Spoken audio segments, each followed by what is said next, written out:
받는다는 거는 뭘까요? 정적인 거예요.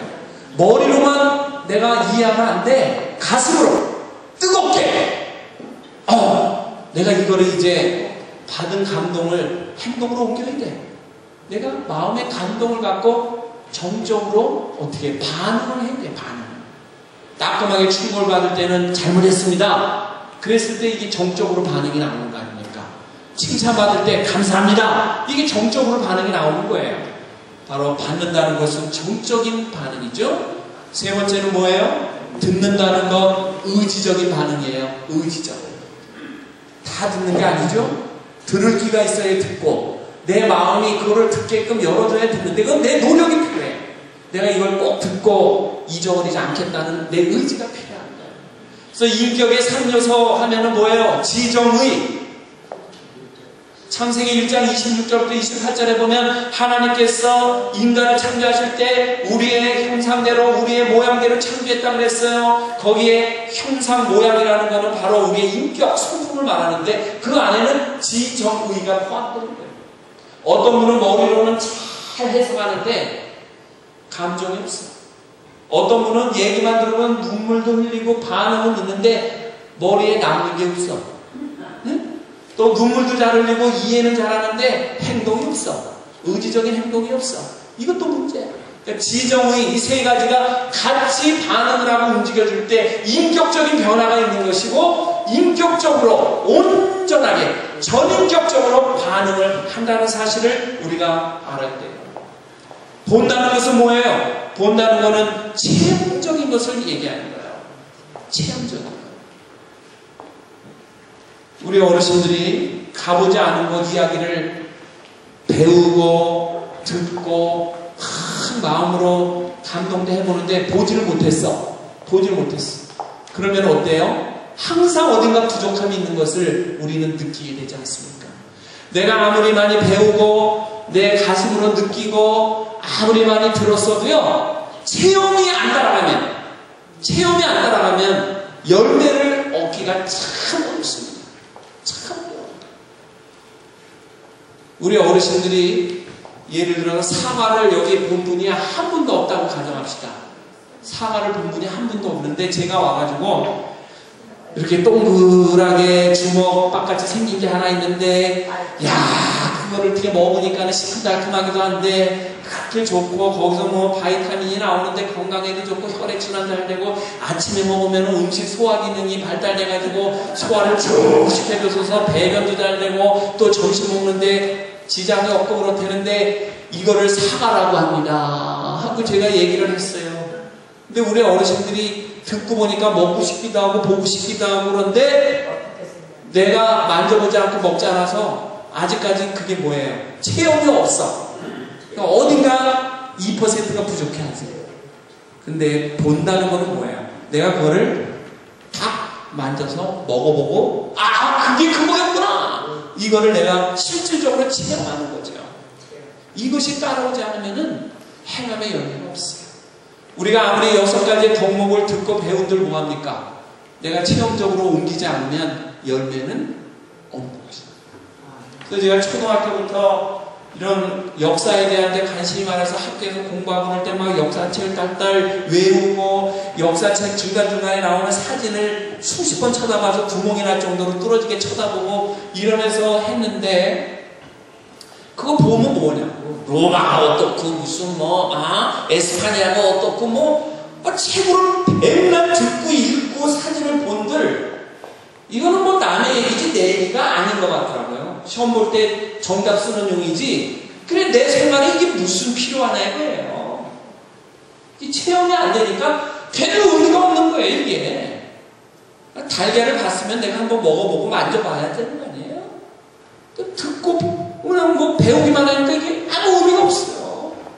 그래서 작년 5월 달에 큰 맘 먹고 한 달을 내가지고요 유럽을 갔어요. 유럽을 가가지고 로마로 해서 스페인으로 해서 포르투갈로 한번 쫙 돌면서 그 어린 시절에 배웠던 역사 공부가 필름처럼 돌아가면서 딱딱 방문하는 데마다 그게 이제 배웠던 게 막 떠오르는데 이게 이래서 이렇구나 이게 이렇게 생겼구나 이렇게 건축한 이유가 이래서구나 이거를 막 느끼고 체험적으로 산교육이 되고 힘이 있고 어디 가서 얘기를 해도 자신이 있잖아요.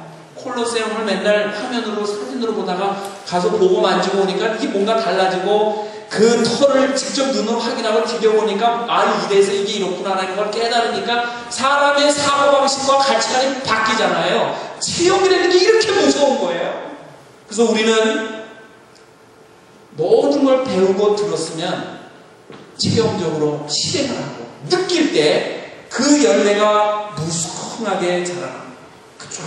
하나님이 보실 때 많은 열매가 맺혀져서 기뻐하는 모습으로 나타나게 될 줄로 믿습니다. 바로 우리는 6가지의 덕목을 4가지의 실천 방식으로 내 인격 속에 받아들이고 행함으로 그 열매를 거둬들일 때 비로소 하나님께서 잘하였다고 칭찬한다는 사실을 우리가 기억을 하게 됩니다.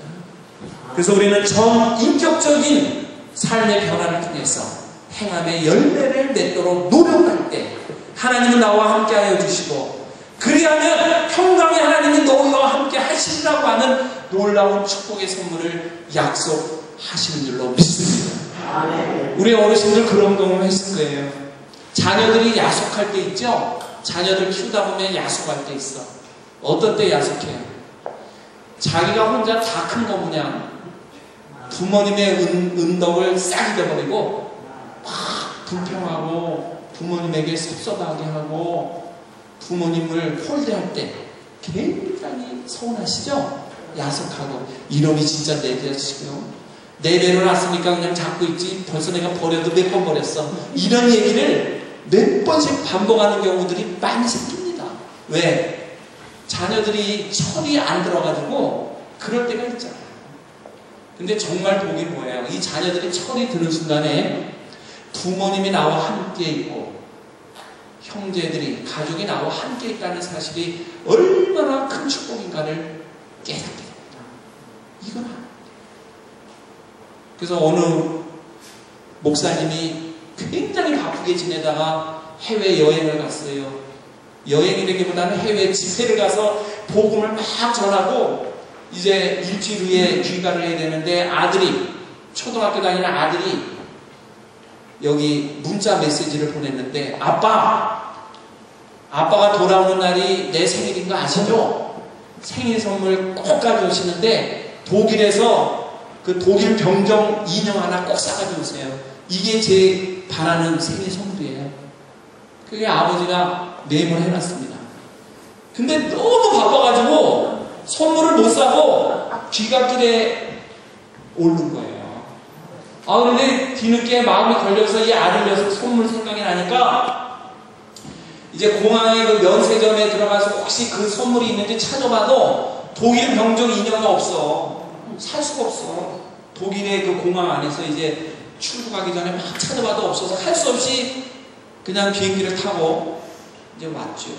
그래서 독일 병정 인형은 못 샀지만 한국에 도착해가지고 한국 군인 인형을 하나 사가지고 이제 보따리에 넣어가지고 돌아옵니다. 이 아이는 아빠가 저녁 8시쯤에 돌아온다 그러니까 보통 8시면 잠자는 시간인데 잠 안 자고 기다리는 거예요. 근데 그날따라 아빠가 조금 늦어져 돌아오는 시간이에요. 엄마 오늘 아빠 오는 거야? 안 오는 거야? 와 지금 조금 늦어진대. 너 피곤하면 먼저 자라. 그랬더니 이 아이가 아니야 난 아빠 만나야 돼. 왜 만나야 돼요? 선물 받기 위해서. 한 30분 지났습니다. 딸랑하고 벨이 울려요. 제일 먼저 누가 뛰어나가요? 야 아들 녀석이 뛰어나가면서 문을 여니까 아빠가 왔네. 아빠 하면서 끌어왔는데 왜 끌어왔나요? 선물 때문에 아빠 하고. 그래서 아빠 손에 든 거 묻지도 않아. 딱 뺏어가지고 자기 방으로 뛰어들어가서 열어보니까 실망. 내가 원하는 게 없어. 그 순간에 아빠 어디 있는 거야? 하면서 그냥 막 화를 내고 막 날치는 거야.